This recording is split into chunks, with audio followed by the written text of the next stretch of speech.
como foi apresentado, o Reginaldo, trabalho na Epagre, em Morro Grande, e também tem uma ação aí, regional aqui na gerência de Criciúma, na parte de socioeconomia, especificamente com arroz irrigado. Inicialmente, não poderia deixar de agradecer o honroso convite que me foi feito para estar aqui com vocês, nesse espaço. Há 4 anos atrás, a gente iniciou, quando a gente pensou esse momento do Fórum do Arroz, junto aí com o Vinícius, junto com o Vanir, junto com o Douglas, e aí hoje estamos na 4ª edição, e com certeza muitas e muitas outras edições, para discutir temas importantes da cadeia produtiva do arroz dentro do campo agroacelerador. Então, mais uma vez, aí, obrigado pelo convite, e também aumenta a nossa responsabilidade para o espaço que é tão procurado para participar, e aqueles que nos assistem também via YouTube, o que nos assistirão no futuro também. Nos próximos 30 minutos, o que me foi proposto aqui para discutir os desafios da gestão na propriedade rural.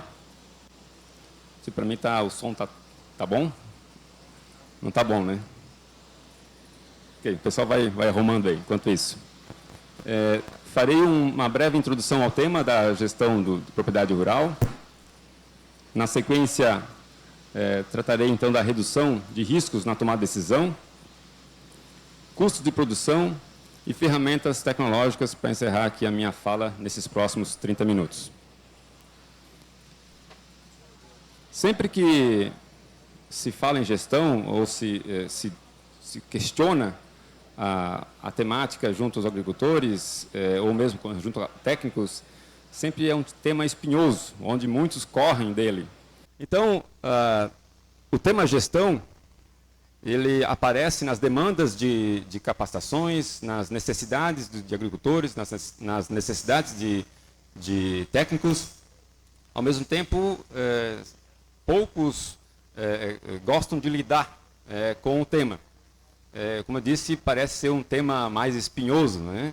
E no meio urbano também não é diferente, né? A questão da gestão financeira de uma família, de uma pessoa, ela também, nós não aprendemos isso na escola desde cedo com a educação financeira. Temos aí, então, desafios especificamente de capacitação nossa, né? Desde criança, na temática de educação financeira, que vai interferir nas nossas vidas. Todos nós fizemos gestão de alguma maneira, né? Seja nas nossas vidas, nossos negócios, a nossa profissão. Então, gestão a gente faz, de uma maneira ou de outra. O que eu quero mostrar aqui é que sempre que a gente fala então de gestão, o que vem à memória, né, da pessoa, e aí a pessoa se esquiva de pronto, ela pensa em... Deixa eu ver aqui.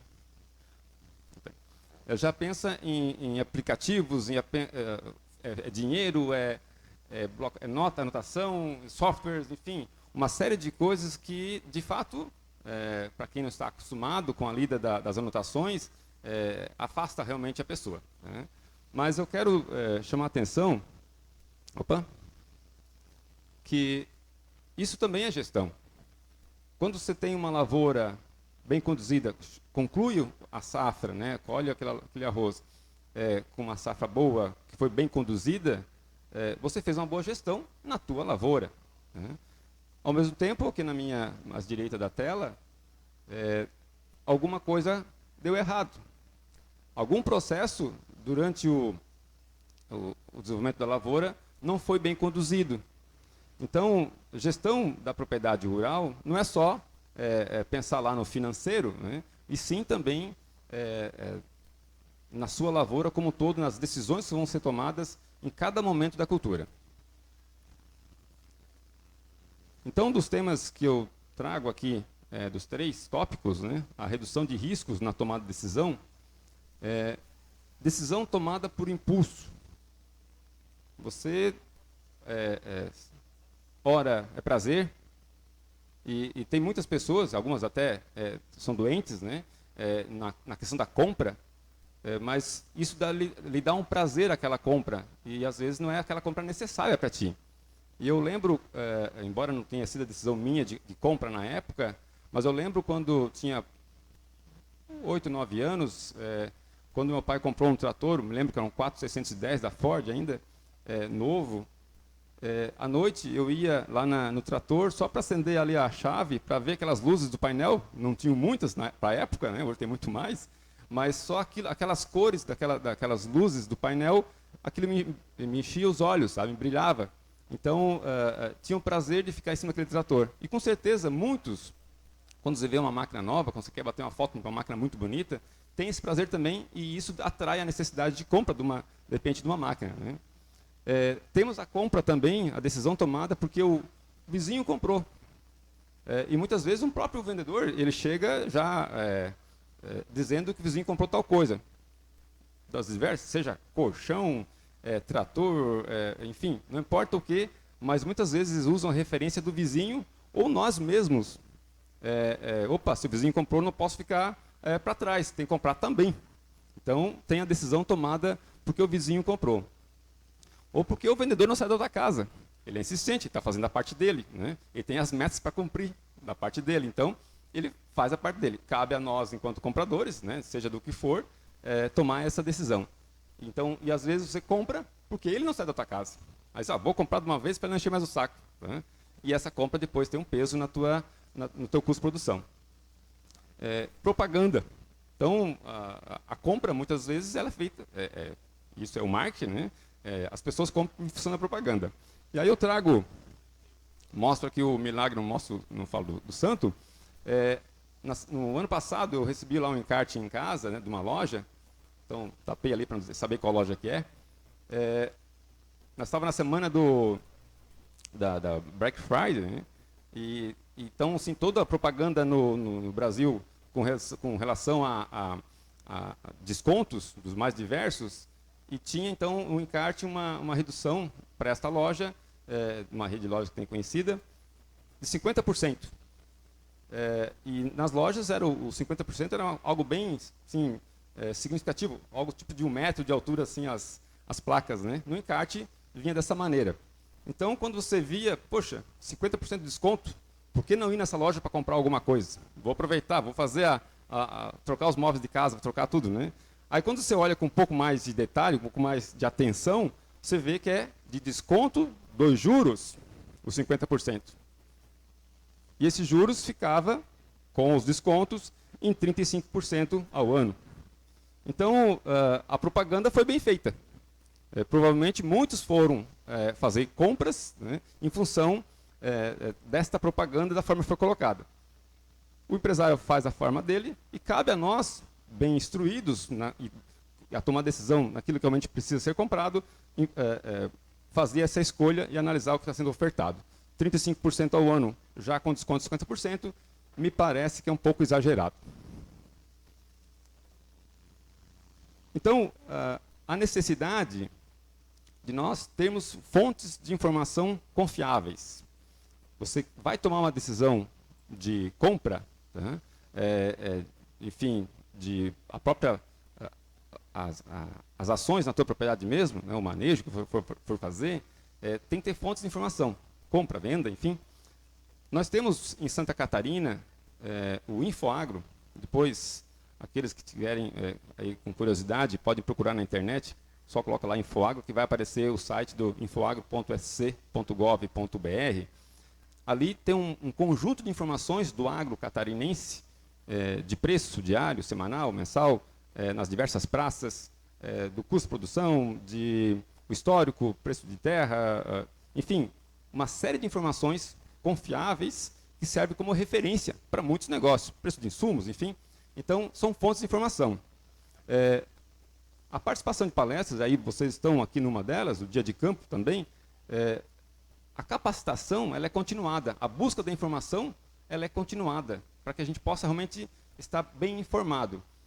É verdade que eu posso passar no dia de campo, nas diversas estações, algum tema de alguma estação ali que você passou. Tem temas que não te interessam, tem temas que interessam e dentro daquele tema pode ser que alguma coisa está sendo dito um pouco exagerado. Há uma brincadeira que dizem que se fosse considerar cada porcentagem de acréscimo na produtividade que eu tenho usando um produto específico, ao final das 10 estações, eu ia lá uns 100% de aumento na produtividade. E que não é verdade, né? Mas, enfim, você vai passar em cada estação dessa e vai absorver aquilo que de fato cabe para ti, que de fato interessa na tua situação, na tua propriedade. Outros canais, aí eu vou não deixar de aproveitar aqui o Cleiton, né? Revistas da área, que é a Planeta Arroz, uma boa fonte de informação para você estar atualizado com as informações do arroz, aqui especificamente arroz, então, né, para esse grupo. Os canais de órgãos oficiais, a própria Copérgia, que tem um aplicativo que você consulta aí os preços diários dos diversos produtos que a cooperativa trabalha, então o associado tem essa informação na ponta, digamos, no celular, é só clicar lá no aplicativo, já vai saber isso no mesmo momento. Então, fontes confiáveis para tomar decisão. Quem é que me faz eu decidir se eu vou comprar, se eu vou vender? É o cara que passou na frente de casa e disse isso, ou você viu um vizinho que tomou essa decisão e vai fazer também? Então, cada um tem que fazer a sua análise em função daquilo que realmente precisa, pensando sempre no futuro. Então, o momento de compra e de venda tem que ser baseado com fundamentos. Tem intuição também, é lógico. Nem sempre você consegue acertar a melhor compra e a melhor venda. O vendedor, ou seja, cooperativa, uma loja pecuária não cooperativada, ele vai vender aquilo que ele tem no momento, nos preços que ele tem naquele momento de oferta. Ele não sabe se daqui a 6 meses o preço vai ser maior ou se é menor. Ele tem a melhor condição para aquele momento. Então, e você pode tomar uma decisão, em base na tua intuição, que vai melhorar ou que vai piorar. Né? Mas com qual argumento que você tomou essa decisão? Isso que é uma das coisas que a gente tem que ter sempre clareza para que a decisão seja a mais acertada possível.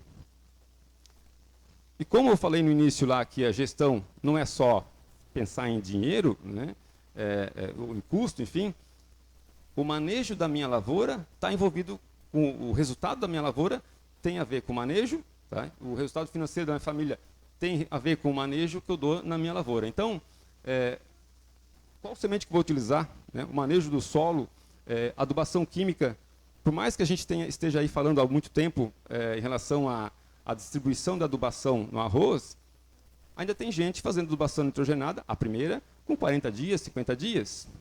E a gente sabe que a diferença que vai dar na produtividade depois. Então, tudo isso interfere no final da gestão da propriedade rural.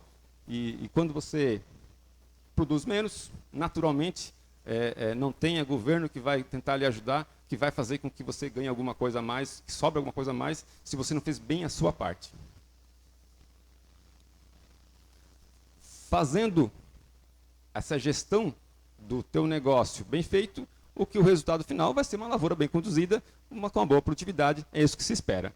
Haverá intempéries? Sim, pode acontecer, mas aí também tem o seguro da lavoura, tá? Que vai amenizar pelo menos os prejuízos, teus prejuízos naquele momento. Então, nesse primeiro tópico, gostaria de chamar a atenção para a redução dos riscos da tomada de decisão, baseada em informações fidedignas, informações que vocês confiem sempre. Questionem mais de uma fonte, sabe? Questione os nossos colegas, questione as cooperativas, os amigos, leiam, busquem informações para que a decisão tomada da compra de uma máquina, da compra do insumo, na venda de um produto, seja a melhor possível. Nós tivemos o arroz, vocês viram que o preço, né, depois o tema do Cleiton, que os preços chegaram a 93, aqui foram pagos na época, e ao longo foram caindo, 90, 85, 80, e eu sempre, né, eu quanto produtor de arroz, esperando que aquilo venha a subir. Foi para 70, não vendo arroz. Foi 80, 75, 60, aí alguns, que eu conheço, fizeram a comercialização quando chegou a 60. Se eu tinha compromissos assumidos já para pagar em outubro, em novembro, como é que eu podia arriscar toda a minha produção, vendo todo o cenário caindo e não vender esse arroz? Né? Quem mexe com o mercado acionário percebe que algumas pessoas que estão lá com a sua ação, ela começa a cair, a pessoa paralisa na certeza que vai voltar a subir e cai, e você perde. Então, tomar decisão, a gente pode errar, né, como eu falei, mas com mais informações possíveis para que seja errado o menos possível. E aí, lógico que na gestão da propriedade, o custo de produção é algo que eu tenho que fazer essa análise. E aí, nós temos, no Brasil afora, diversas empresas que apresentam o custo de produção. A EPAG também faz isso. Mas toda vez que é apresentado um custo de produção, ele é apresentado por coeficientes técnicos. Não é a tua realidade. Então, cada um tem uma realidade diferente do vizinho. E o que eu quero chamar a atenção é que pouco importa para ti essa média geral. O que importa para ti é o teu custo de produção. Para que realmente, no final da tua análise, aquilo te serviu. A média para ti não vai adiantar de nada. Aqui eu tenho uma situação, então, real, né, de uma propriedade. Então, essa é a realidade desta propriedade, não é a realidade de vocês. Pode ser parecida? Pode, né, mas nada, como eu falei, cada um tem que fazer a sua conta. Esta propriedade ela tem 2 pessoas que trabalham, tá, os proprietários, 66 hectares plantados, sendo 40 hectares próprios e 26 hectares arrendados. Tem 3 tratores, um com 4x4, né? Um com 2 anos de uso, outro com 27, outro com 32 anos de uso. Então vejo que são tratores, um mais novo e 2 mais já bem usados. Um trator de aplicador de insumos, já tem 10 anos de uso, uma colheitadeira com 22 anos.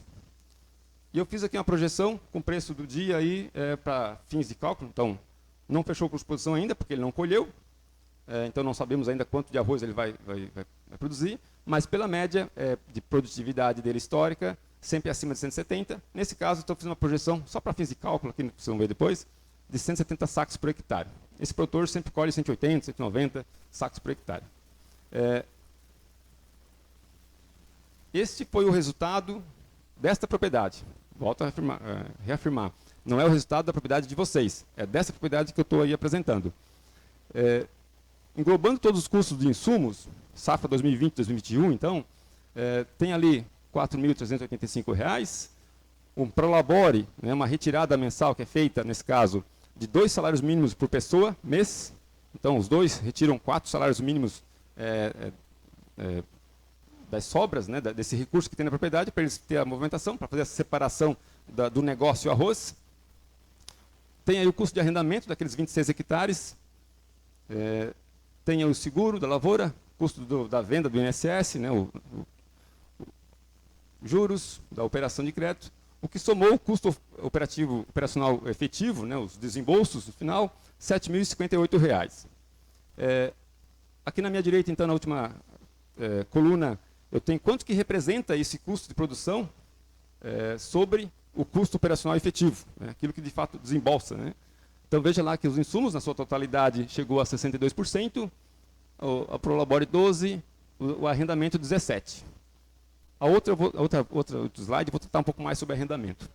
Então, porque é 17% sobre o todo, no custo de produção. Lembrando que ele só tem 26 hectares de arroz arrendado, dos 40 que ele produz.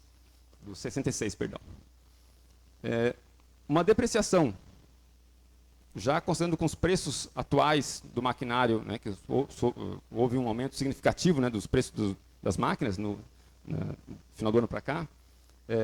Então, a depreciação, aquele cálculo que você faz de depreciação quando máquina nova, que não atingiu ainda 15 anos, vai para 15 anos. Quando ela tem 20 anos de uso, como é o caso de algumas ali, até 32, eu divido o valor total pelos anos que ela tem, se tiver acima de 15 anos. Se não, até 15 anos. E esse valor anual eu teria que guardar, teoricamente, né? Não é uma realidade isso, mas teoricamente eu teria que guardar para que, quando eu for trocar a máquina, eu já esteja com recurso para buscar uma máquina nova. Uma receita bruta, só usei aqui o cálculo aquele dos R$ 60,00 e do 170 sacos por hectare, para ter um valor então de R$ 10.200 de receita bruta e fazer o cálculo final em relação ali ao lucro operacional. Nesse caso, o produtor, esta família, teria, ou terá, se vender a 60, se produzir 170 sacos por hectare, um lucro por hectare de R$ 1.212. É um bom lucro para essa situação, para essa realidade. Então, a produtividade de nivelamento para esse produtor se ele vender a R$60 o saco, olha, eu estou trabalhando, espero que depois o Cleito deixe vocês mais animados em relação a esse valor. A produtividade de nivelamento, 150 sacos por hectare. Então, se ele produzir 150 sacos por hectare, vendendo a 60, zerou, lucro zero, o que já é um bom negócio. Não é o ideal, né? Mas já é um bom negócio. Você guardou dinheiro, você recebeu pela tua mão de obra, você remunerou o teu capital, enfim, está ali se manteve na atividade por um bom tempo. E o preço de nivelamento, se ele colher 170 sacos por hectare, ele teria que vender, então, a R$ 52,87 para dar lucro zero. Então, duas situações. Produtividade de nivelamento, considerando R$ 60 o saco, ou R$ 170 sacos por hectare, com preço de 52, é a mesma situação em relação a lucro zero, o que já é um bom negócio nesse caso.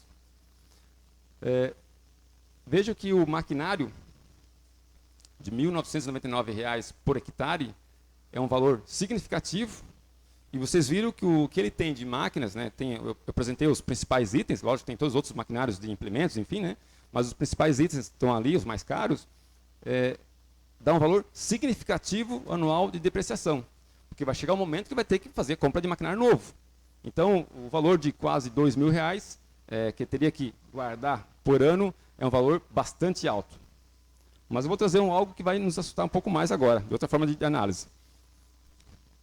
A mesma situação, agora então, uma projeção, porque sempre que é falado em custo de produção, os agricultores dizem, mas se eu não produzo arroz, eu vou arrendar. Então, a minha terra, aquela que é a terra própria, eu tenho então um custo de 30%. Eu tenho que calcular o custo do arrendamento sobre ela. E esse slide, então, nessa tabela, mostra isso. Eu só mudei a porcentagem de arrendamento. Então, fazendo de conta, nesse caso, que 100% da área plantada de arroz, 66 hectares nesse caso, é arrendado. Então, é uma forma de calcular que alguns fazem, né? Tem alguns institutos que fazem isso. Então, na mesma situação lá em cima em relação ao custo de insumos, o mesmo cálculo, mão de obra, o arrendamento, nesse caso, considerando a R$ 60 o saco e a 170 sacos por hectare. Então, para fins de cálculo aqui nessa tabela, né? Como não fechei ainda o ano, mas 34% sobre o custo operacional efetivo, sobre o meu desembolso. Mas ele paga só 30% da produção. E aí, quem lembra um pouco tempo atrás, aí uma presidente tentava explicar essa questão do 15%, 30%, e não foi fácil se entender, né? Mas aqui, ele paga 30% então da produção total, só que isso, quando vai calcular sobre o custo de produção dele, que é o custo operacional efetivo, o desembolso, tá? Que é isso que importa nesse momento, chega a 34%. É muito dinheiro. É um valor gritante. E me parece necessário ter um movimento de redução desses valores.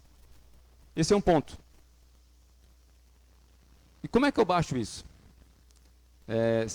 Na individualidade, se eu não plantar a área que eu estou assumindo hoje, digamos, pagando 30%, se eu disser que eu vou pagar só 25% no ano que vem, tem mais 10, 15 agricultores que querem aquela área.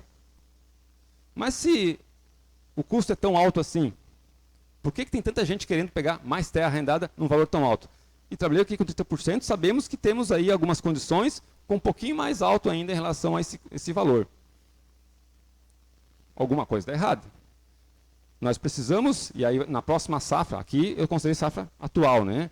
A próxima safra, você já sabe como é que estão os preços dos insumos, principalmente na adubação, porque os preços de produto químico já sumiu esse preço nessa safra, mas o maquinário então vai ter já um valor maior na depreciação, e o adubo, então, um valor bem significativo para a próxima safra, que a tendência, está aqui quem negocia insumos, mas nada assim, a gente consegue enxergar no longo prazo que vai ter uma redução dos R$ 250 a saca para 110, 120, como era no início da safra passada.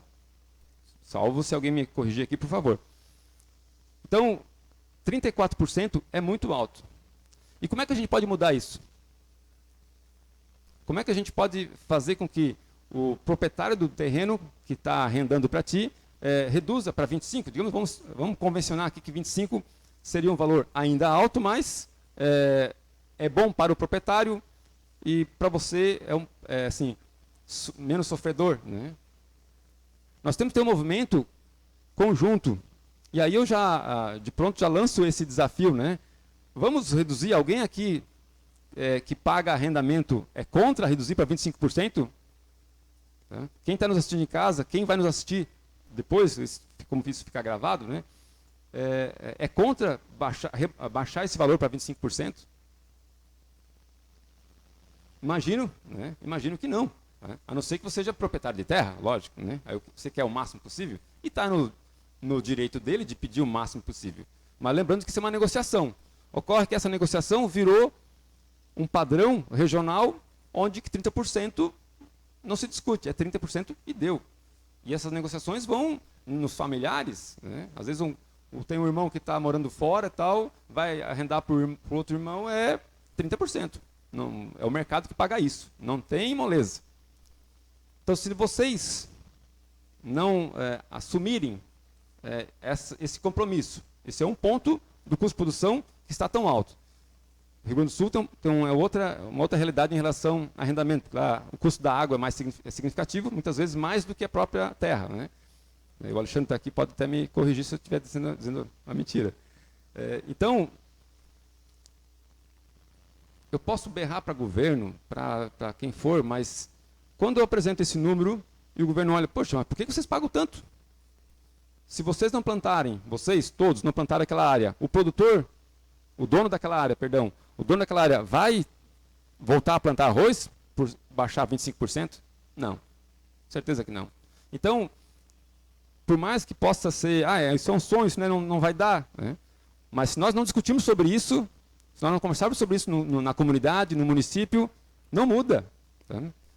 Se a gente não fizer aqui um complô entre produtores de arroz da comunidade, do município, olha, aquele que, para o ano que vem, todo mundo vai pagar 25%.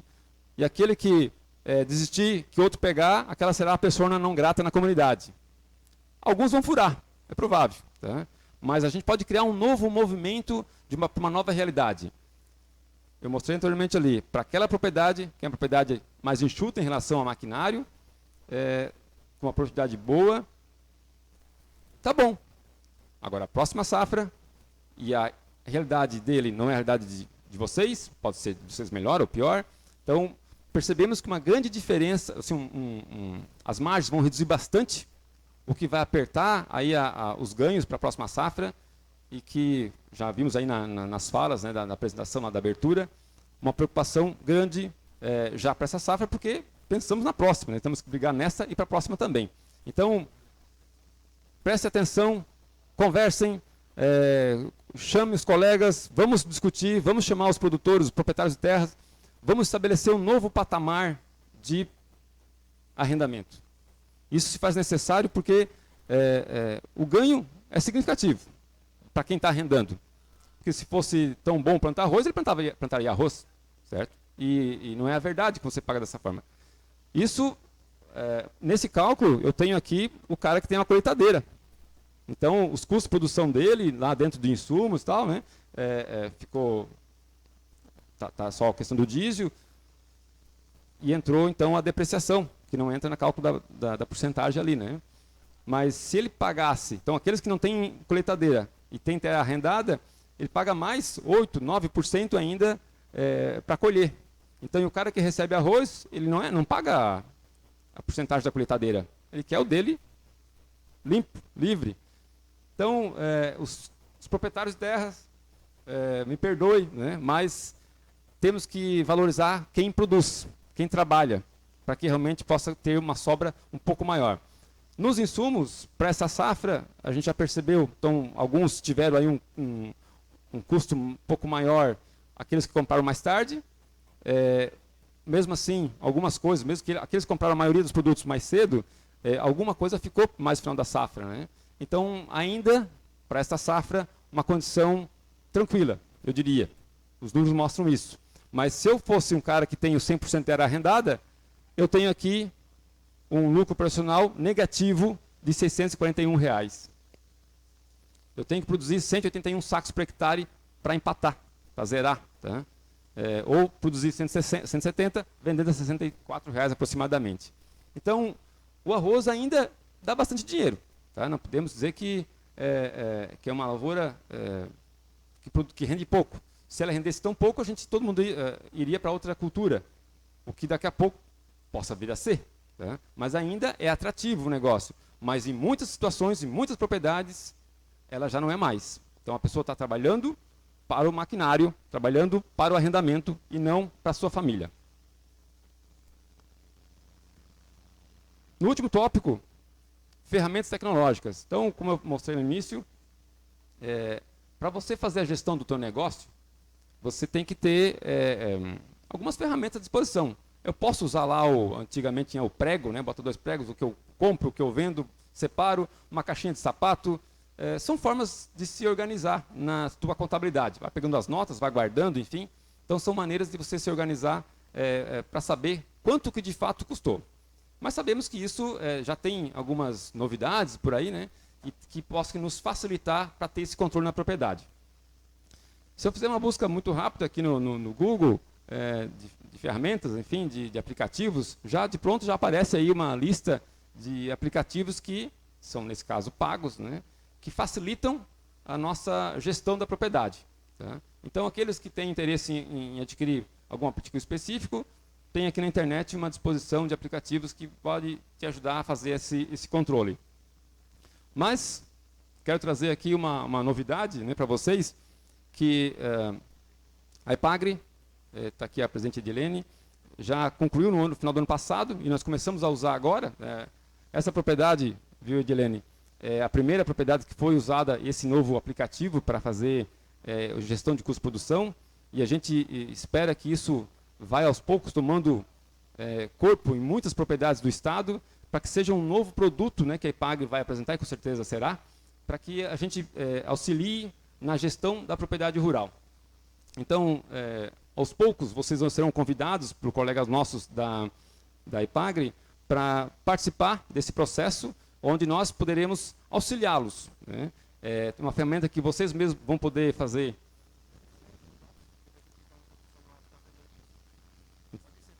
Ok. Estou me avisando aqui para encerrar o tópico. Mas está encerrando a palestra também, Valor. Ok.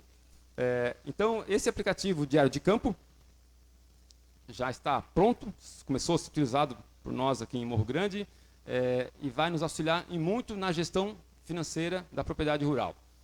A Cooperja, então, assim, do nosso caso, a gente avisa que os produtores que queiram fazer isso, tenham esse trabalho adicional, procurem nossos colegas, que a gente vai capacitá-los ainda, na sequência, para essa próxima safra, já ter diversas propriedades utilizando esse aplicativo, e que mais pessoas possam ter a sua propriedade, seus números, né, assim, em gráficos. Né, aqui eu apresentei só uma tabela, mas o aplicativo tem todos os gráficos, enfim, uma forma fácil de visualizar de fato quanto que representa o adubo, o fungicida, o inseticida, a depreciação, uma coisa muito bem bacana, realmente, que é um produto que a gente tem à disposição. E a Cooperja também está ainda na fase final, né, Vinícius? Está terminando aqui o aplicativo também. Logo, logo aqui a cooperativa vai colocar à disposição dos seus associados também um aplicativo que vai auxiliar nessa gestão da propriedade também. Então, eu confesso que não conheço, o Vinícius me autorizou a apresentar aqui só a marca dele, enfim, como é que vai ficar a imagem dele, mas é mais um produto que também a Cooperja vai colocar à disposição dos seus associados, como tem hoje o aplicativo aquele que você acompanha preço, o teu valor de estoque, enfim, tem ali na tua conta, na cooperativa, também vai ter esse aplicativo que vai auxiliar vocês a ter um controle melhor na gestão da propriedade. Então, temos ferramentas novas chegando aí, temos ferramentas já à disposição que estão no mercado, algumas pagas, outras gratuitas, mas é necessário ter algum controle. Não dá mais para você comprar hoje alguma coisa, não saber quanto que pagou, porque no final pode dar errado. E muitas vezes dá errado a tua forma de calcular, você faz uma compra desnecessária, você viu ali que o nosso maquinário está um pouco exagerado, para não dizer muito, em relação ao que nós temos de área plantada por família. As nossas propriedades, em média, estão na faixa de 30, 35 hectares. O nosso maquinário toca 3 vezes mais isso, né, por propriedade. Então, nós não conseguimos avançar na parte do uso coletivo de máquinas. Existe aí a primeira colheitadeira, já é possível isso, né? Já foi possível, porque o preço dela é bem mais alto. Então, há uma sociedade entre colheitadeiras, mas outras máquinas, infelizmente, nós não dividimos o uso dela com outras famílias e acaba querendo cada um ter a sua. E isso tem um custo. Alguém tem que pagar por isso. Ou vai ser o teu trabalho, não vai ter dinheiro no bolso, ou o arroz produz tanto, o preço está tão bom, que no final vai valer a pena. Então, encerro, viu, Alaor, no meu tempo aqui de 30 minutos, dizendo que a gestão se faz necessária. Vocês fazem gestão da propriedade de vocês. O que nós estamos apresentando, o que nós temos que discutir com vocês, é que dá para fazer algo a mais, né? Dá para profissionalizar um pouco mais esse processo de gestão com alguns aplicativos, com alguns controles, com a forma de pensar. Muitas vezes você não vai chegar nem no aplicativo, mas o fato de você pensar um pouco mais sobre a tomar decisão, então, de uma compra ou de uma venda, já pode significar muito para o resultado financeiro da tua família. Muito obrigado. Agora, para falar sobre o mercado do arroz, com a apresentação de tendências e cenários para 2022, convidamos o analista de mercado da AgroDados e editor da revista Planeta Arroz, uma das mais conceituadas publicações do nosso segmento em todo o país. O senhor Cleiton Evandro dos Santos, uma salva de palmas. Boa tarde, muito obrigado. Agradeço o convite, em primeiro lugar, agradecendo ao Vanir Zanata, presidente, em nome dele, a todos os funcionários associados, conselheiros da Cooperja. É um prazer estar aqui com vocês. E a hospitalidade de Jacinto Machado de Santa Rosa do Sul é impressionante. Em 3 anos que eu venho aqui, eu fiz muitos amigos. Então, sou encantado, gosto muito dessa terra e dessa gente. Cumprimento também os dirigentes da cooperativa Juriti, que aqui estão, da Palmares, e estendo o cumprimento também ao meu presidente Alexandre Velho, da Federação dos Arrozeiros do Rio Grande do Sul. Se eu não me engano, dia 21 de fevereiro de 2020, eu estive aqui, lá naquele pavilhão que foi a abertura do evento, e eu comecei fazendo uma pergunta, que era se estavam os presentes, e era uma Assembleia Geral, devia ter mais de 1.000 pessoas ali, prontos para receber, lá em 2020, mais de R$65. Naquela semana, o arroz tinha batido em 50 aqui. E eu achei muito engraçado que tinha um pessoal de Guaíba, lá no Rio Grande do Sul, que respondeu, não precisa tanto. Porque ninguém acreditava que chegaria. E eu lembro que em julho, o Vanir me chamou numa rede social, ali no WhatsApp, e me disse assim, bah, mas tu deu um tiro para cima e acertou na lua, hein? Porque o arroz chegava a 65, é claro que era uma situação muito diferente do que se imaginava. Eu encerrei aquela apresentação dizendo que, com uma frase que dizia, se um chinês tropeça, o mundo vira de ponta. E não é porque eu sou mais sábio do que ninguém, é porque naquele momento, claro, a gente já sabia que estava começando uma onda, na minha terra chama de andaço, tinha um andaço de gripe lá na China que estava causando muitos problemas. Mas eu não estava falando do arroz ali, eu estava falando da soja, que a gente sabe que o movimento da China, quando ela vai comprar soja, quando ela vai comprar milho, quando ela vai comprar carne, muda todo o mercado mundial. Um chinês hoje, aí a gente descobriu que o espirro do chinês muda todo o nosso sistema de mercado. Quando eu vim aqui era fevereiro, o estouro da boiada mesmo foi dia 16 de março.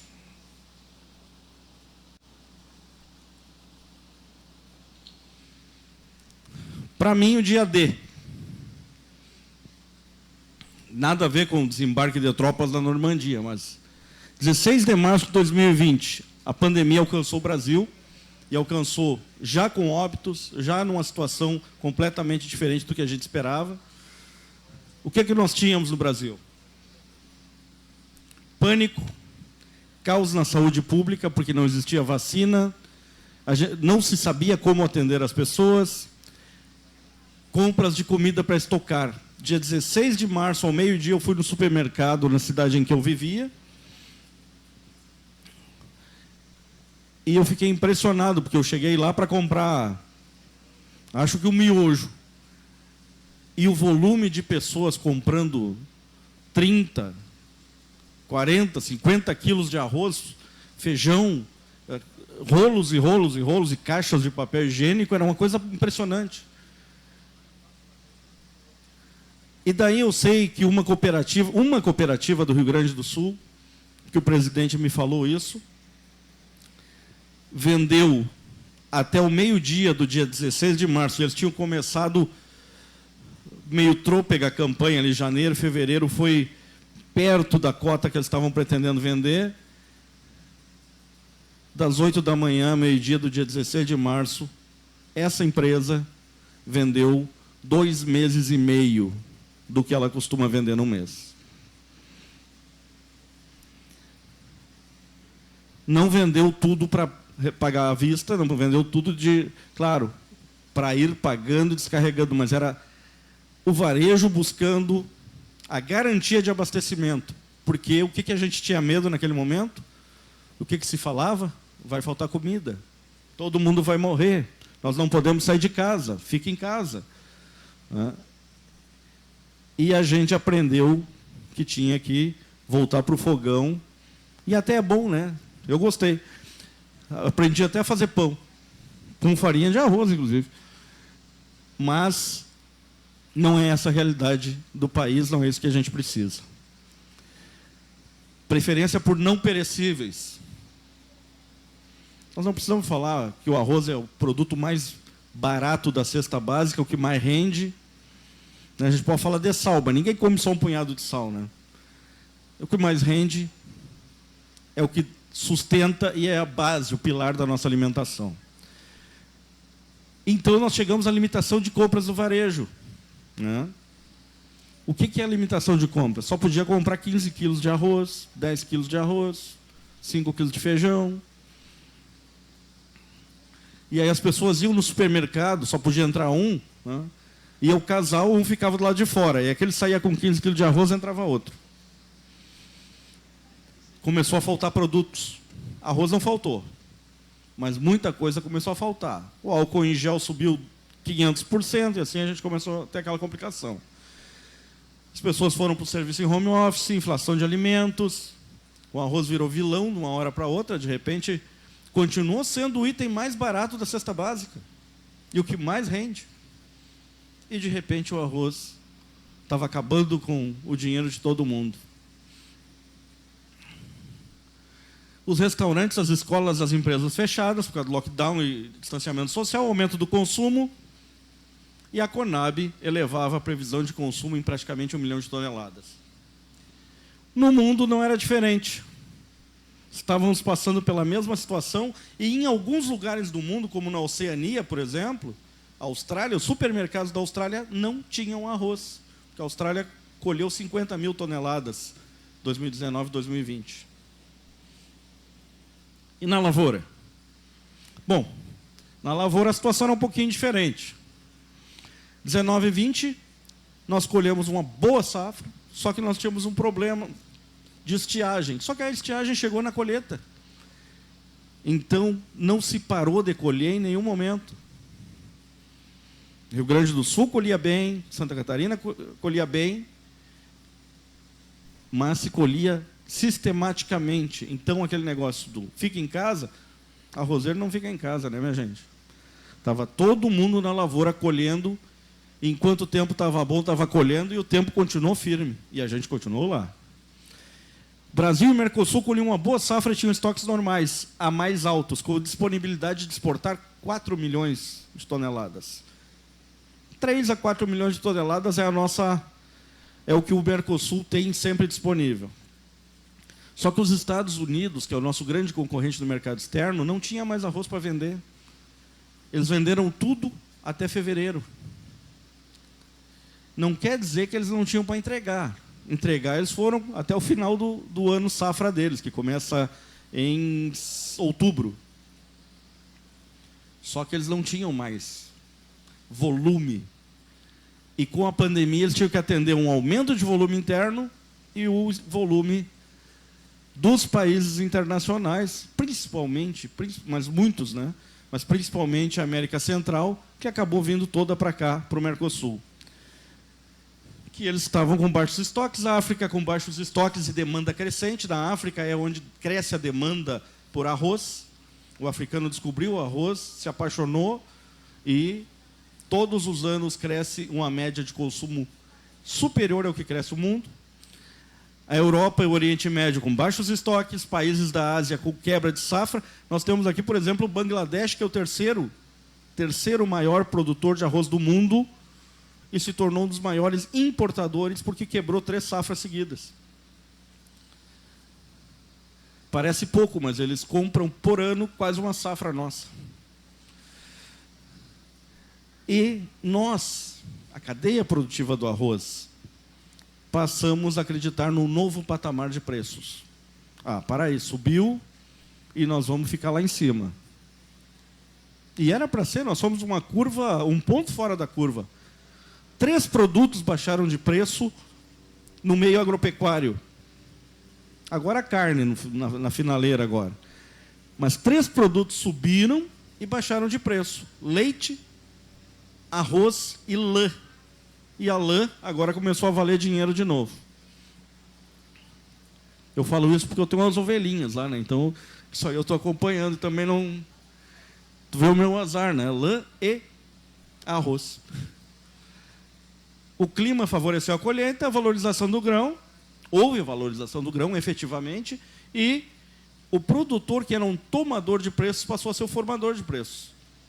Quem queria comprar arroz era o varejo.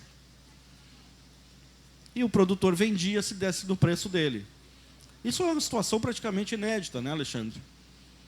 O produtor ditar o seu preço, a gente vive com o varejo ditando o preço. Muita gente diz que é a indústria, mas é o varejo. A indústria começou com uma demanda de 10% a 15% mais baixa naquele ano, as exportações em queda, nós tivemos uma arrancada muito fraca em 2020. Depois vendeu o equivalente a 2 meses e meio em 4 horas, algumas empresas, para a programação de médio e longo prazo, valorização e elevação rápida das margens. Surgiram novos clientes, né? Porque o varejo veio e começou a procurar arroz onde tivesse. Nós tínhamos ali, em função de preços e de capacidade, na nossa colheita, a capacidade também de exportar. E isso fez uma diferença gigantesca que nós vamos ver mais à frente. A indústria tinha os estoques formados pelas CPRs, que lá no Rio Grande do Sul a gente tem, às vezes é solução, às vezes é problema. Depende de que lado a gente está, né? E garantia de abastecimento. Não ia faltar arroz no Brasil, nem no Mercosul, a gente sabia, porque nós temos essa produção excedente. E no varejo, olha lá, ó, 2 unidades por cliente. Isso aqui ia dar Camil, nossa concorrente aqui. Forte pressão de demanda, necessidade de abastecimento, giro mais rápido, né? Elevação rápida dos preços no varejo. Nós chegamos em algumas semanas de 20... Na minha terra, lá a gente comprava 5 quilos de arroz em 2020. Não vou dizer a marca aqui, para não incomodar os cooperativados lá daquela empresa lá no Rio Grande do Sul, mas tinha arroz de uma determinada marca a R$ 7,99 no supermercado na esquina da minha casa. 5 quilos de arroz, tipo 1, branco, a R$ 7,99. De repente, começamos a ver algumas marcas subindo, que chegaram a R$ 42. Claro que a gente sabe que era um caso fora fora do ponto, né? Mas foi a 25, 28. Né? Algumas variedades que se apresentam como nobres, 32. No Rio de Janeiro. Investimento em armazenagem. Os supermercados e os macroatacados, os atacarejos, começaram a alugar armazéns para centro de distribuição, porque começaram a estocar produto. Porque, geralmente, essas empresas trabalham com estoque em cima do caminhão. E eles começaram a armazenar produto, que era uma coisa que a gente não via mais, né? Voltamos ao momento Ford, né? A gente já está há muito tempo na era Toyota, né? Que o estoque está em cima de rodas. Agora nós tínhamos estoques físicos grandes. Demanda, todo mundo comprando. E uma programação de longo prazo, porque era formação de estoque, basicamente. E qual era o comportamento do produtor? Temendo queda no segundo semestre, o que o pessoal leu? Pá, subiu o preço. A gente está vivendo um momento diferenciado. O que vai acontecer? Depois chega a safra norte-americana, ali em agosto, vai inverter o negócio, vai baixar no segundo semestre. E muita gente vendeu no primeiro semestre. E aí muita gente também deixou de fazer uma média mais alta. Até porque muita gente tinha que compensar a CPR. Então, entrou na liquidação. Vendida boa parte da safra, passamos até a crença da solução da pandemia em alguns meses. Isso aí vai passar daqui, né? Já se falava em julho, depois para novembro, e não passou até hoje. Tivemos uma demora na vacinação, no início da vacinação, porque não tinha vacina. O consumidor passou a estourar, só que aí, quem comprou 30 quilos de arroz e consumia 5 por mês, começou a comer em casa. Não foi comprar mais 30, ele começou a comer em casa. O varejo reduziu as compras a partir de setembro, caíram as exportações e o beneficiamento no final do ano, lá de 2020. A gente tem números lá na CDO, no Rio Grande do Sul, o número de beneficiamento, e nós tivemos os recordes negativos em novembro, dezembro, janeiro. E houve um aumento da área no hemisfério norte, os norte-americanos, nós aqui estávamos colhendo quando estourou. Em julho, os norte-americanos aumentaram a área de arroz.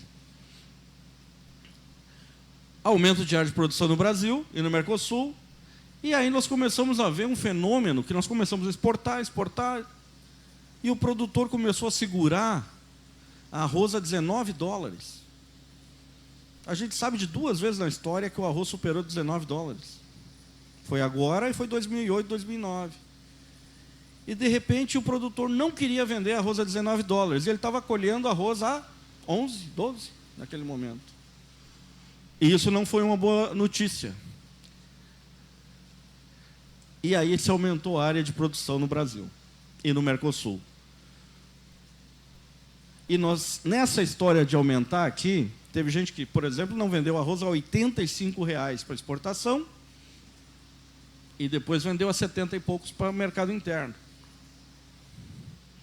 Nessa situação aqui, nós perdemos de 15 a 20 navios, ou seja, até 600 mil toneladas, que esse estoque de passagem desse mês agora poderia ser reduzido.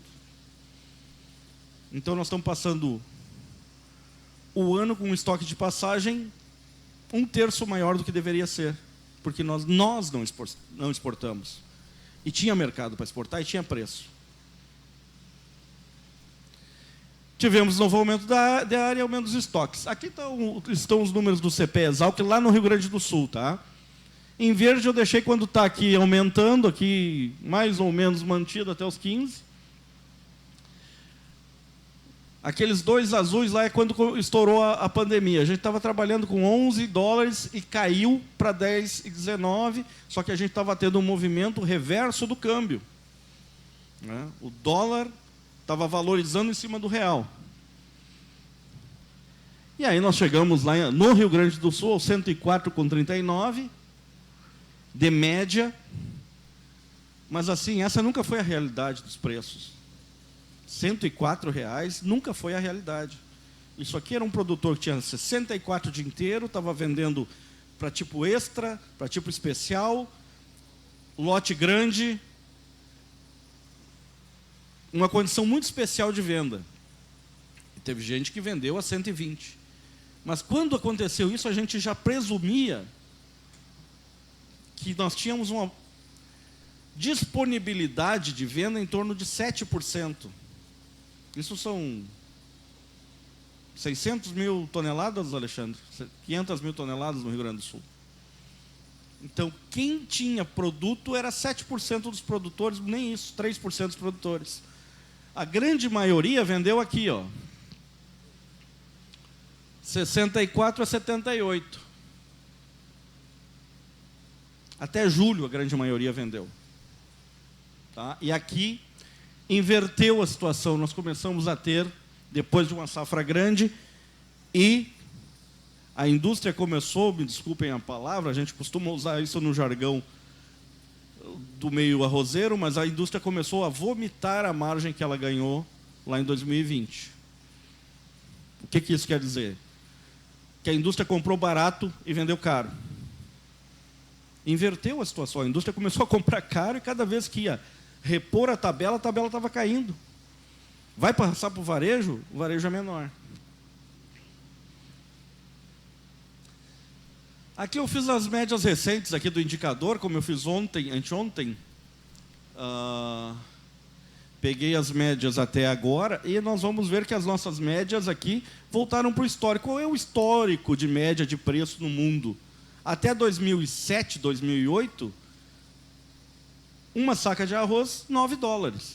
Depois da bolha de 2000, aquela explosão daquela bolha, 2008, 2009, $12.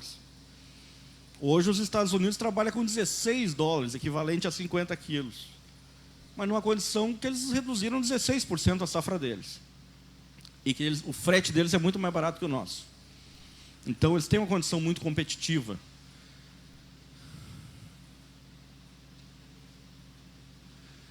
Olha a média anual de preços no Rio Grande do Sul aqui, ó. 2008, 2009, a bolha até 2010 ali.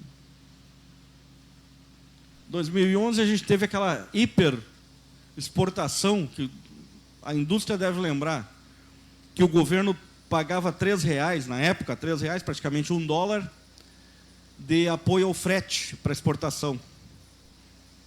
Não se podia dizer isso, né? Era um incentivo. Né? Se a gente disser isso é subsídio, e aí os americanos vêm para cima da gente. Mas foi como a gente desovou estoque. A gente exportou 2 milhões e tanto de toneladas de arroz. Em 2006, Alexandre, lá no IRGA, teve até uma festa para comemorar que a gente tinha exportado 25 mil toneladas de arroz no Brasil. E não tinha estrutura para exportar isso. E aí entra a criatividade, a capacidade dos exportadores e dos corajosos novos exportadores e as indústrias e as empresas brasileiras, que mostraram que dava para fazer, mudaram o sistema de embarque e mostraram que dava para fazer. Esse número aqui é um número sempre polêmico, tá? É o comparativo de área, produtividade e produção da Conab, e a Conab nos judia, viu? Porque ela larga esse número aí, e aí depois todo mês ela baixa um pouquinho, no outro mês ela sobe um pouquinho, no outro mês ela baixa um pouquinho, a gente nunca consegue saber o que a Conab está prevendo. Mas são os números oficiais do país, é o número que a gente tem. Essas 13.380 toneladas aqui, pode esquecer. Não vai existir isso. A gente está prevendo... Isso aqui eles fizeram... Eles copiaram em janeiro o levantamento de dezembro. Tá? Então eles não tinham uma posição clara. Não vai existir isso aqui. No Rio Grande do Sul, os senhores já sabem, a gente está prevendo uma quebra bem significativa. A Farsul fala em até 10%. Quando a gente fala até 10%, e tem muita gente que diz assim, não, mas 10%, 10% é quase nada. 10% é um Paraguai. 10% do que a gente produz no Rio Grande do Sul é um Paraguai. São 830 mil toneladas. Paraguai bota 700 mil aqui no Brasil Central, mais barato que nós, e ferra o mercado de todo mundo. Então nós, no Rio Grande do Sul, que produz 70% do arroz brasileiro, estamos perdendo um Paraguai, ou quase 1,5 Tocantins, 2 Mato Grosso. Então não é brincadeira o que se está perdendo lá. Se está perdendo, se fala, estou falando aqui números da Farsul, até 2% de área que estão perdidas. 2% de área no Rio Grande do Sul são 20 mil hectares, minha gente. E o resto por causa das extremas temperaturas, e uma que teve que ser só banhada e tal. Mas eu vou lembrar para os senhores, se está falando de até 10, pode ser menos. Porque o número mesmo a gente só vai ter quando a colheitadeira sair da lavoura. Quando estiver limpo e seco dentro de casa, aí a gente vai saber. Mas, hoje, a aparência das lavouras, mesmo as melhores lavouras, que estão muito bonitas, que tiveram água, mesmo nessas, as extremas temperaturas, nós passamos... Tem gente que colocou um... Vai abrir para pergunta depois, meu amiguinho.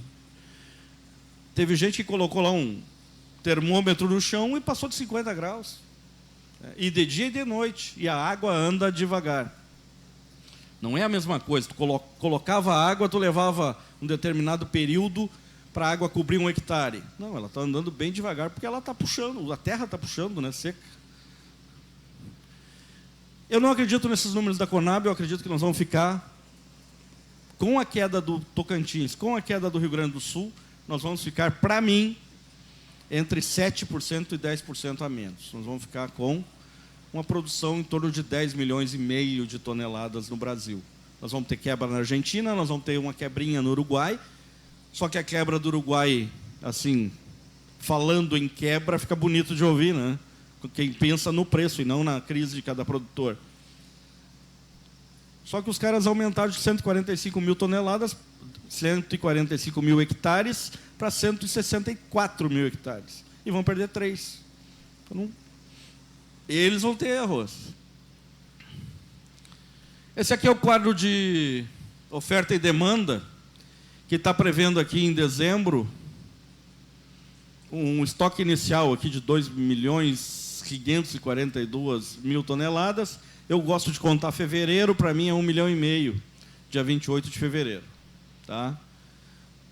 Só que a gente está passando com um estoque maior do que era previsto, porque não exportou, por teimosia de alguns, mas a gente está entrando com produção menor. O consumo, a Conab está mantendo em 11 milhões. Consumo a gente nunca sabe quanto é, mas é o número da Conab, porque cada vez que não fecha, a produção dá um estoque negativo, a Conab vai lá e reduz o consumo. Aí é fácil. Bem, as compras de pânico no início da pandemia gradativamente foram sendo substituídas pelo consumo dos estoques e a normalidade na demanda. Esse é um fato, né? A gente foi comendo o que tinha comprado. O produtor seguiu retraído, pois percebeu que até o final de 2020 os valores tendiam a se manter altos e acreditou ser formador de preços ad infinitum. Quer dizer, o produtor começou a pensar, bom, daqui para frente eu que vou determinar preço, e recuou, não vendeu mais. Só vendeu para quem batia no preço dele. E aí tu chegava lá a 80, ele queria 81. Está errado? Não está. Tá, tem que ver qual é o custo dele. O cara teve um custo de 48 e quer vender, cada vez que tu chega para vender a 80, a comprar 80, ele quer 81, aí vai ficar difícil, meu amigo. Tem que ter o custo na ponta do lápis e tem que, pelo menos, eu sempre digo que recomendo que busque fazer média de preço. Divide ali em 3, 4 lotes e busque a média de preço. Se é para exportar, e a gente precisa exportar pelo menos 12, 15% da produção, se é para exportar, tirar arroz daqui, para não ter pressão, aí pode vender sim, um pouquinho abaixo. Né? Não vai vender abaixo do mercado, mas um pouquinho abaixo do custo, porque ele recupera depois, porque internamente a gente tem a tendência de que o preço suba. É estratégia isso. Tem gente que faz. Geralmente, grandes produtores. As safras no hemisfério norte cresceram, com grandes estoques e baixos preços. E muito arroz de baixa qualidade. A Índia explodiu de 10 milhões de toneladas para 20,5 milhões de toneladas de exportação. O mundo todo começou a comprar na Índia. A gente entrou numa fria aqui no Brasil. Teve um pessoal que comprou da Guiana e quando chegou aqui o arroz da Guiana era um tombo só, né? Porque ele na verdade tinha vindo da Índia. E a Guiana não quis. E aí teve gente aqui com container que abriu, sentiu o cheiro e fechou. E quem quis ensacar teve problema. Eu conheço uma indústria que quis ensacar e o cliente não recebeu, o varejo não recebeu.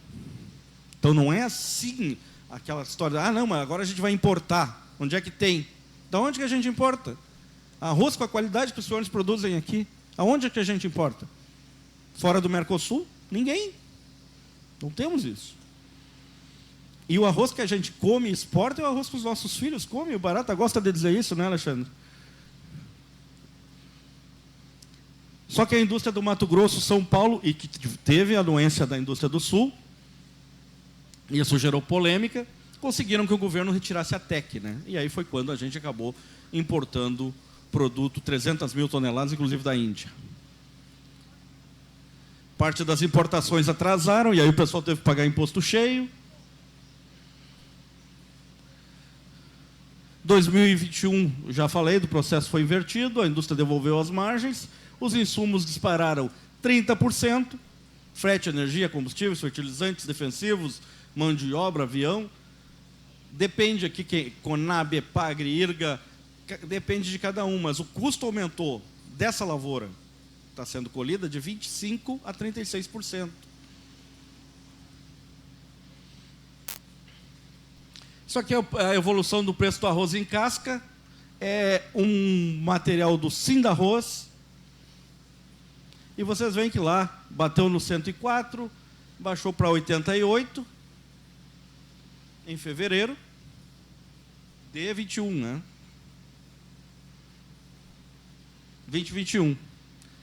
Mas que a média sempre foi aqui na faixa dos 40, beirava 50, voltava. E a gente subiu lá por causa da pandemia. E porque nós tínhamos estoques baixos. E porque nós tínhamos importadores, gente comprando aqui. E depois começamos a descer até os 62,27, que foi a média de dezembro. Mas hoje já temos mudanças. Isso aqui é em dólar, tá? Mas aí nós temos que considerar o câmbio. O câmbio subiu muito e agora caiu um pouquinho, mas ainda temos um câmbio muito favorável. As lições que ficaram. O arroz não é soja. Arroz é arroz. Mas ele foi soja durante 8 meses. Nós estamos comprando, vendendo arroz a preço de arroz e comprando insumo a preço de soja. É isso que está acontecendo. E como é que vai se vender arroz a preço de soja? Bom, acho que não pegamos mais, né? Porque a 209 no porto hoje, nós não pegamos mais. Mas nós temos que exportar, nós temos que incentivar o consumo, nós temos que transformar esse arroz branco que a gente come, em outros produtos, nós temos que diversificar e nós temos que contar com a sorte. Nós estamos entrando num ano eleitoral, e ano eleitoral geralmente é ano em que se trabalha, seja o governo que for, trabalha para manter preço baixo dos alimentos, gente com barriga cheia, porque é o que vai contar lá na urna. Aprendemos também que quando precisa os governos do mundo inteiro interferem no mercado do arroz. Eles não interferem no da soja, já viram? O governo decidiu interferir na soja, só os argentinos aqui que meteram um imposto lá. Mas no arroz todo mundo mete a mão. Qualquer governo mete a mão. Porque nós temos uma produção de 90% na Ásia, que consome 87%, ou seja, o mundo do arroz é na Ásia. E lá arroz não é só dinheiro, arroz é poder. Os estoques de arroz determinam o poder. Porque o arroz é distribuído, porque o governo compra o arroz do produtor, porque o governo distribui para o consumidor. Então, nós temos uma situação completamente diferente. A China tem um estoque de 77% do que ela produz. Então, ela fica 9 meses, se não produzir nenhum grão no mundo e levar para a China, eles ficam 9 meses comendo arroz tranquilamente. Só que arroz longo fino, que é esse que a gente produz aqui, o mercado é muito estreito. O mercado cresceu agora, vai para torno de 30 milhões de toneladas. Nós temos 4 para vender aqui no Mercosul. Nós estamos numa bolha, Santa Catarina, Rio Grande do Sul, e os países do Mercosul são uma bolha de produção. Nós produzimos excedentes. E a gente tem que se desfazer desses excedentes. Tem que exportar. E para a gente se desfazer desses excedentes é a forma com que a gente consegue competir. Consegue igualar, pelo menos, aí, custo de produção e obter uma margem. A margem da indústria de 5% a 8% em média. Né? E a indústria que trabalha com média, para a indústria é muito melhor ela vender um fardo a R$100 do que ela vender um fardo a 75. É muito melhor ela pagar R$80 e vender esse fardo a 100 do que ela pagar 60 e vender esse fardo a 74. Essa aqui também é uma... Isso aqui é parte de um estudo do Tiago Sarmento Barata, lá do Sindarroz, que mostra aqui que cada vez que nós estamos com preços altos no Brasil, ou dólar, ou real valorizado, em azul é quando a gente tem balança comercial negativa. Então nós temos que ter preço, porque nós não somos exportadores de arroz. Nós somos exportadores de oportunidade. A gente exporta quando a gente tem preço. Qualidade a gente tem. Se empatar no preço, a gente vende. Se empatar com os Estados Unidos, a gente vende porque tem mais qualidade. Volto a dizer, esse arroz que se produz aqui, o resto do mundo não produz. A balança comercial brasileira, que é extremamente positiva, mas 16 e 17 nós não tínhamos grande coisa de preço. Então a gente perdeu, lá em cima também. 9 e 10, reflexo da crise mundial, né? E aí são os anos que nós tivemos resultados negativos na balança comercial. 2021, 151 mil toneladas. 417 lá em 2020.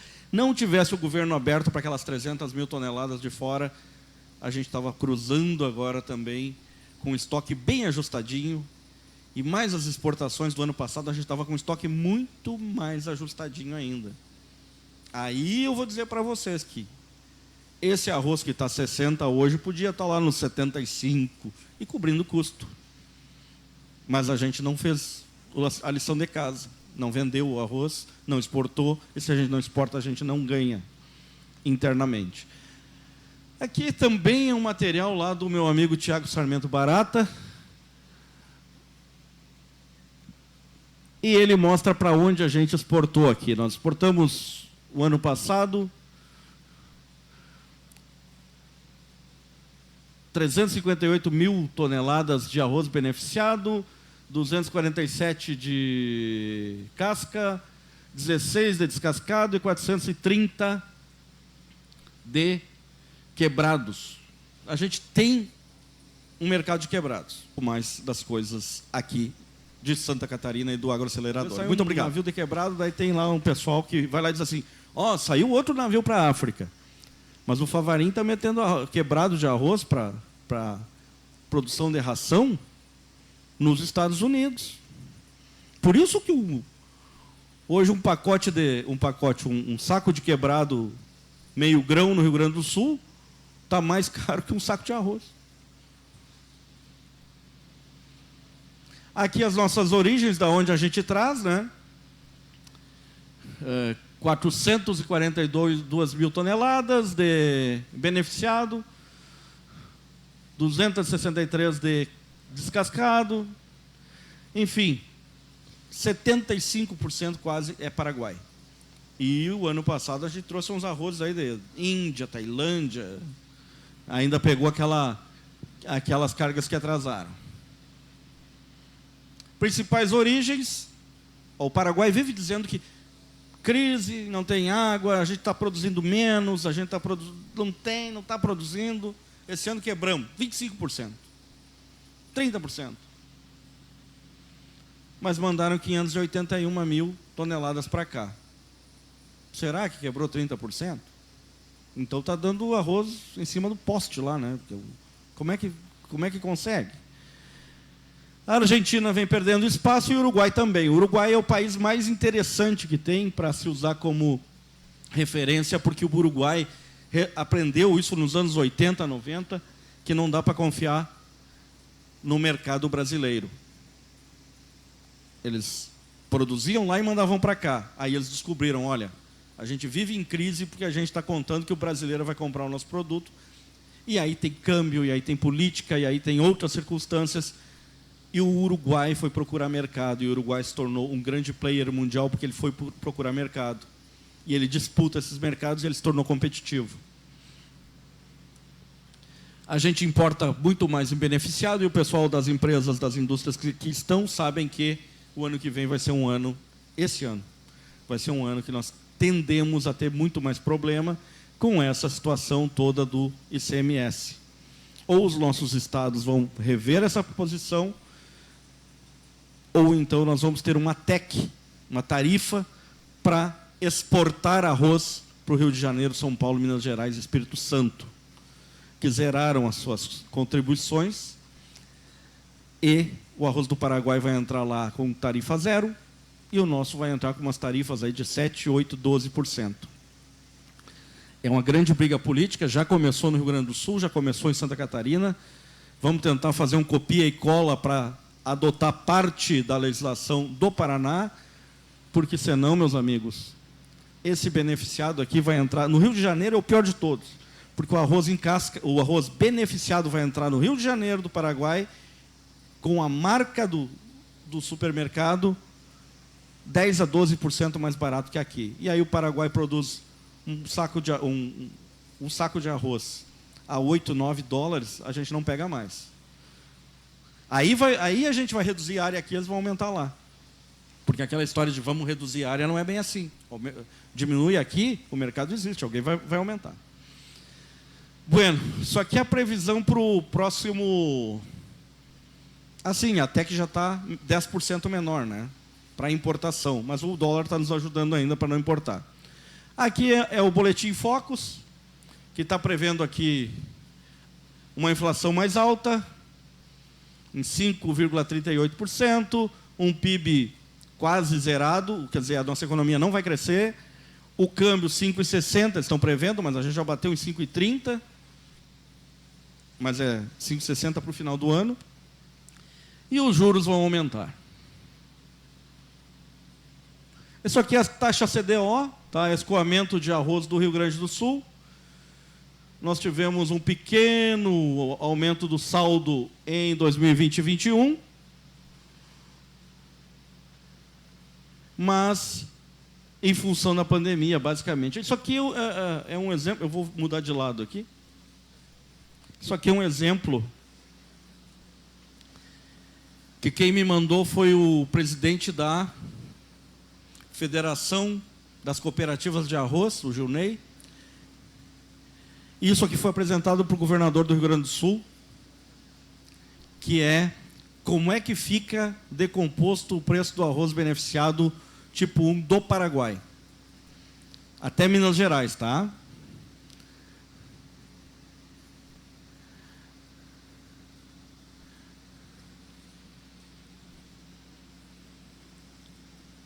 Se a gente for levar tudo em conta, com a margem e tal, 79,77. Isso era com dólar a 5,60. Agora vamos pegar aqui, se nós fôssemos vender o mesmo tipo de arroz lá em Minas, quanto é que dava para pagar aqui? R$52,42. Alguém está disposto a receber 52,42? Isso aqui é um levantamento que o Sindarroz fez junto com a FEArroz no Rio Grande do Sul e mostra que nós não conseguimos competir com eles. Eles vão entrar mais baratos ainda, mas estão entrando lá R$20 abaixo da gente. Nós conseguimos competir com isso? Alguém vai ter que pagar essa conta, né?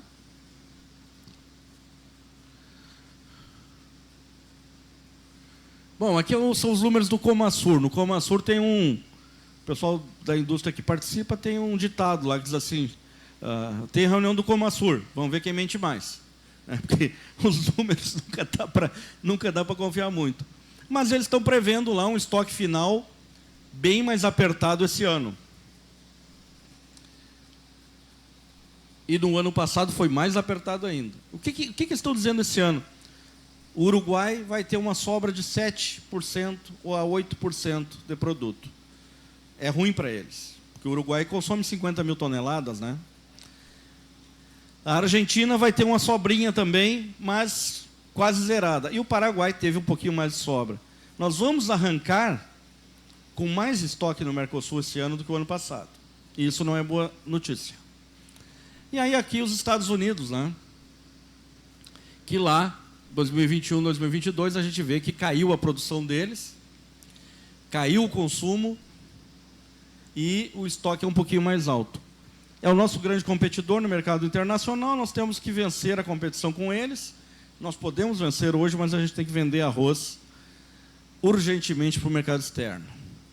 E a China, eu já falei para vocês, tem o maior estoque mundial de arroz. E a gente nunca sabe por quê, mas é uma política da China de ter grandes estoques de alimentos. Não compra da gente, compra na Ásia, até está querendo entrar em guerra com a Índia, mas está comprando da Índia. E a gente não consegue entender essa lógica. Mas o que sobra de lá é que nós vamos ter um mercado de 51 milhões de toneladas para exportar, todo o mercado mundial de arroz, e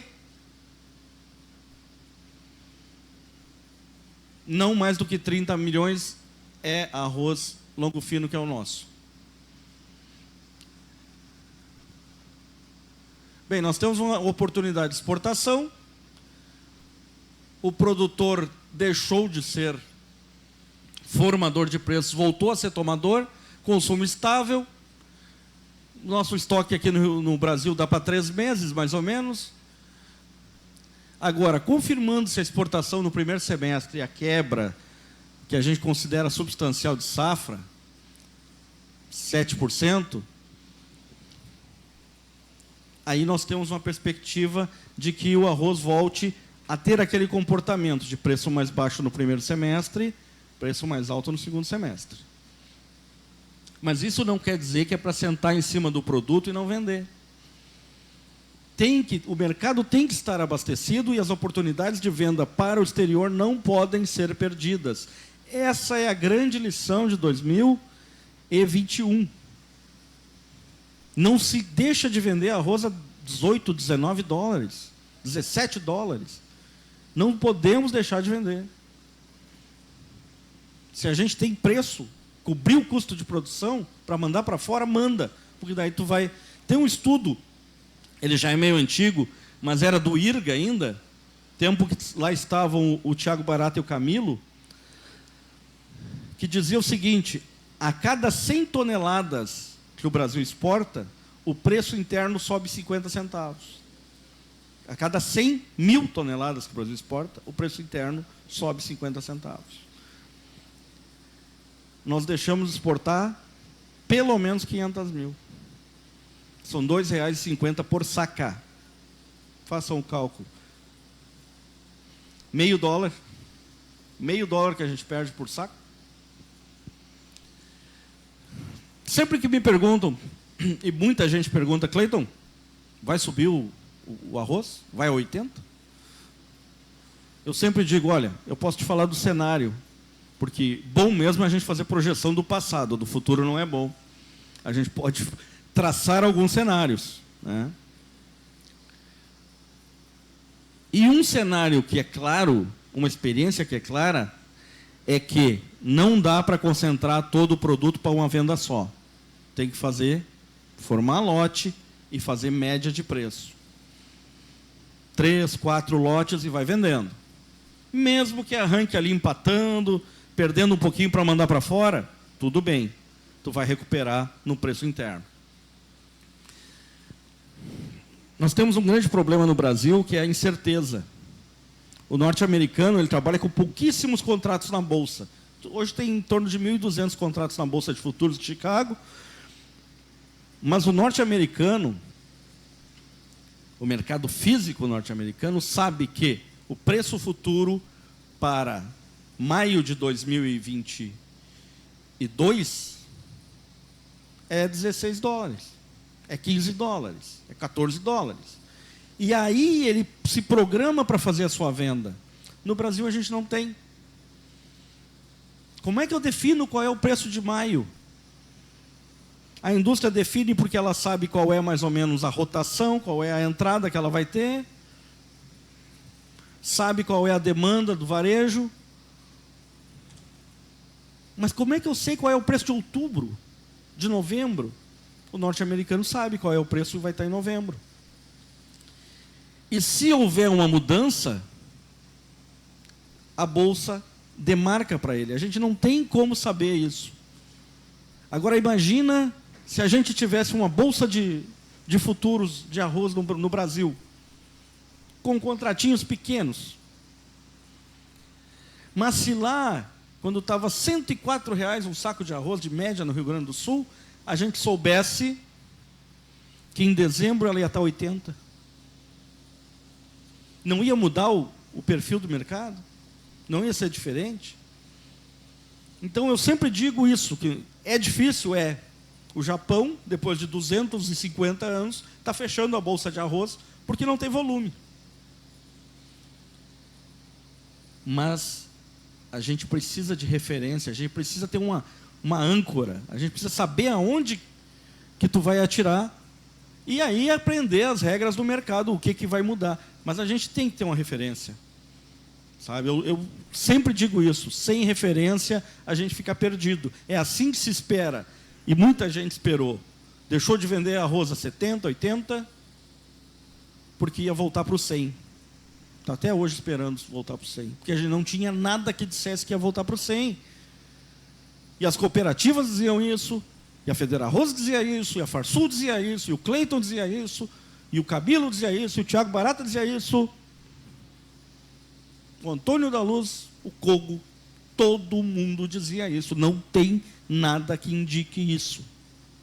Nós temos produto, nós não temos demanda, e se não temos demanda, nós não temos preço. Mas tem gente que acha que Deus vai iluminar e, por decreto, a gente vai subir. Outra coisa, o cidadão dizendo, não, para aí, o meu custo é R$ 75, então tem que ser 80 para eu vender, 85. Algum dos senhores já viu o preço de arroz subir por decreto? Preço de arroz ser formado por causa do custo de alguém? Alguma vez alguém já disse, não, para aí, então se tu está gastando 70 para produzir, eu vou ter que pagar 100. Não existe isso, minha gente. O mercado determina esses fatores. Então, esse negócio de ficar dizendo, não, mas eu estou gastando tanto, eu tenho que ganhar tanto. Isso faz parte da sua contabilidade, aquilo que o Reginaldo trouxe, o Geller trouxe muito bem aqui. Custo médio a gente fala o tempo inteiro, mas cada produtor tem que saber qual é o seu custo. Tem que ter na ponta do lápis qual é o seu custo. Minha gente, quem não sabe qual é o seu custo não sabe a quanto vende. É básico isso, é elementar, mas vai ver quantos produtores tem. Poucos. E os mais organizados. Precisamos seguir incentivando o consumo e diversificando. Parabéns para a Copérgia, que criou a sua marca aí de farinha, de produtos de arroz. É uma luta. Eu tive a oportunidade de conversar com o pessoal que trabalha nessa área da Camil e digo, pô, mas vocês estão trabalhando com vários produtos diferentes e arroz preto e não sei o quê. Quanto dá isso aí do mercado? Aí o pessoal, não dá 1%. Então quem está entrando é desbravador. Está ali para se empatar, já está dando certo. Se a gente conseguir fazer o povo comer farinha de arroz, está dando certo. Os custos seguirão altos, meus amigos. O custo da próxima safra não vai baixar, não. Sabe por quê? Porque a soja está passando dos 200 e porque o milho vai passar dos 100. E o nosso insumo é comprado com preço de soja. E a gente vende arroz a preço de arroz. Assim, e aí nós temos uma possibilidade muito forte de que no próximo ano a gente tenha novos problemas de plantio no Rio Grande do Sul, não sei se tanto em Santa Catarina. Já tem gente falando numa redução para 900 mil hectares, isso é especulação, não há um levantamento claro sobre isso, mas a gente tem previsão de laninha. Já vou encerrar. A gente tem uma previsão de laninha. Se o inverno for seco, não recarregar manancial, não tem água para o ano que vem. A gente não tem água para terminar essa safra. Mas vai que o clima mude. Bom, aí muda tudo. Bom, eu tenho um monte de dados sobre Santa Catarina aqui que eu peguei lá do Infoagro e da minha amiga Gláucia Padrão. Mas já me mandaram terminar umas 3 vezes aqui. Mas eu queria só mostrar isso aqui para vocês, ó, sobre os custos. Os insumos representam, segundo a Gláucia, 23% do custo em Santa Catarina. E aí eu vou linkar lá com o que falou o Gallery, porque o grande custo aqui são serviços mecânicos e o maior deles é o arrendamento, 31%. Ele falou em 34%, não está muito longe aqui a Gláucia. 31% de arrendamento. A cada 3 sacas, uma é vendida para pagar o arrendamento, o uso da terra. Aqui acompanhamento de preços e tal. E esse número eu queria mostrar para vocês também.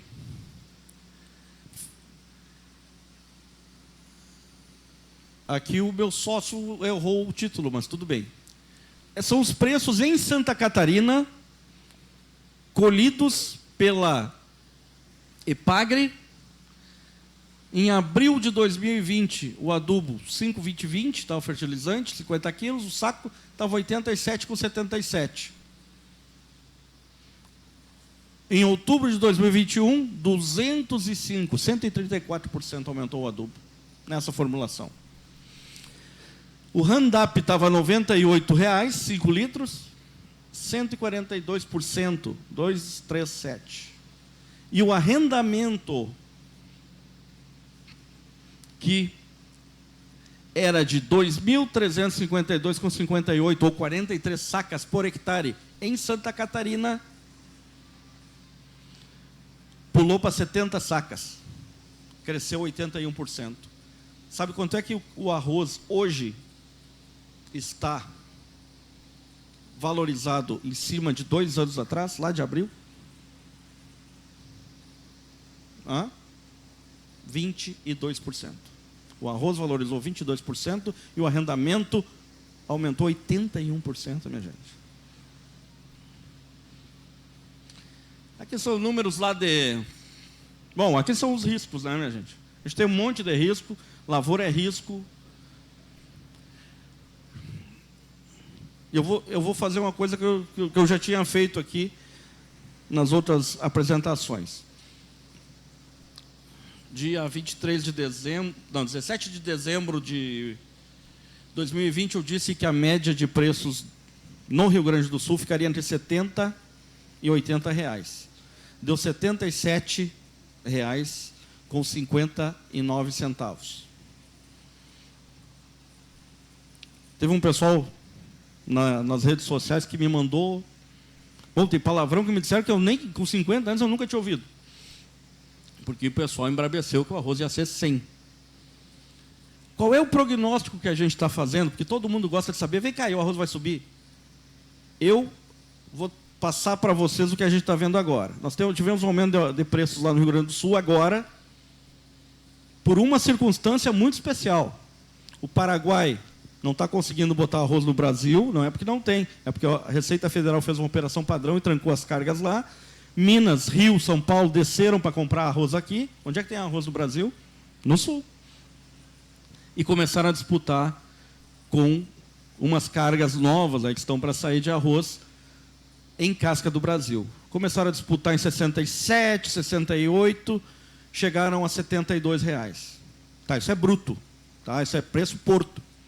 Tira R$ 6 de frete. Tira 1,5 de fundo rural. Tira 77 centavos de CDO. 64, 65. Que é o preço daqui. Muita gente acha que não. Mas é o preço daqui de Santa Catarina. Pega o 61 da Zona Sul, aqui da região sul de Santa Catarina, e bota em cima a CDO que não paga aqui. E bota em cima os 6, 7% de quebra, tá? De secagem, que as cooperativas não cobram. É 64, meu amigo. Mesma coisa. Bota o frete, que as cooperativas ajudam. Talvez aqui, os 61 e os 62 esteja pagando melhor, remunerando melhor do que os 60 e 72 lá. Por quê? Porque aqui é líquido, né? E ainda tem umas cooperativas que dão bônus para comprar insumo no outro ano.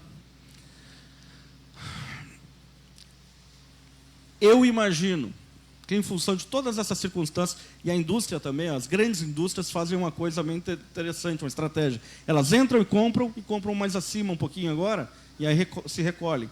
E aí o resto do arroz que eles vão pegar na safra, vão pegar na CPR. E aí ele vai fazer uma média baixa. Por quê? Porque vai pegar no pico da safra, a tendência é de baixa, porque nós vamos colher, e vamos colher bem. Vamos ter quebra? Vamos. Não vai ser todo mundo. Quem colher bem, eu imagino que vai ganhar dinheiro. Então, a gente tem conversado muito lá, conversei com vários analistas, conversei com muita gente da área, e a gente tem uma projeção de que a média vai de 75 a 85, média, esse ano. Não quer dizer que num pico não vai subir um pouquinho, não quer dizer que em alguns momentos vai estar mais abaixo, mas tem uma coisa que a gente tem que lembrar. Por que pode chegar lá? Se tudo der certo, se confirmar-se a quebra, se a gente exportar arroz, não adianta o produtor sentar em cima do produto e não vender. Se a gente exportar arroz no primeiro semestre, que é o nosso mercado, se confirmar a quebra, se a gente continuar com o consumo estável, e se confirmarem lá, em maio, junho, que os norte-americanos vão reduzir de novo a área deles, aí, meu amigo, aí a gente tem chance de recuperar bem. Agora, me desculpem, produtor que tem um custo que R$ 75, R$ 80 não cobre esse seu custo, está no lugar errado. Esse não é mais produtor de arroz há muito tempo. Está andando de bicicleta e se ele parar, a bicicleta cai. Para encerrar, agora sim. É uma mensagem, né? A eficiência produtiva precisa estar aliada ao custo médio de produção e a uma ótima gestão de comercialização. Cada produtor conhece a sua realidade e, a partir dela, deve estabelecer suas estratégias. Mas também precisa estar atento às informações estratégicas. Nós estamos vivendo uma nova época na lavoura de arroz, com a entrada da soja, da pecuária, do milho, e isso é indispensável daqui para frente. Nós temos que estar informados. O segundo semestre tende, pelo cenário atual, ser uma montanha-russa, com picos e baixas. Mas somente numa situação muito drástica voltará ao teto obtido lá na safra passada, aos 104, Kelly. Nós não vamos voltar nesse 104, a menos que apareça outra pandemia. Nós temos que voltar à média, botar os pés no chão e saber que arroz é arroz. Arroz não é soja. É importante lembrar que custo não define preço. Custo não define preço. Que o Brasil precisa exportar para neutralizar as entradas do Mercosul, porque a gente compra 1 milhão de toneladas. Essa que estão falando que vai quebrar, a gente compra todo ano. 700 mil do Paraguai. E excedentes produtivos. E que o nosso mercado, exceto em uma condição drástica de pandemia, é estável em volta de 10 milhões de toneladas em base casca. Números da indústria. Muito obrigado. Espero ter dado o recado para os senhores. Qualquer dúvida, eu vou estar à disposição aqui, junto com o Reginaldo agora, e depois a gente vai estar pelo parque aí, conhecendo um pouco mais das coisas aqui de Santa Catarina e do agroacelerador. Muito obrigado.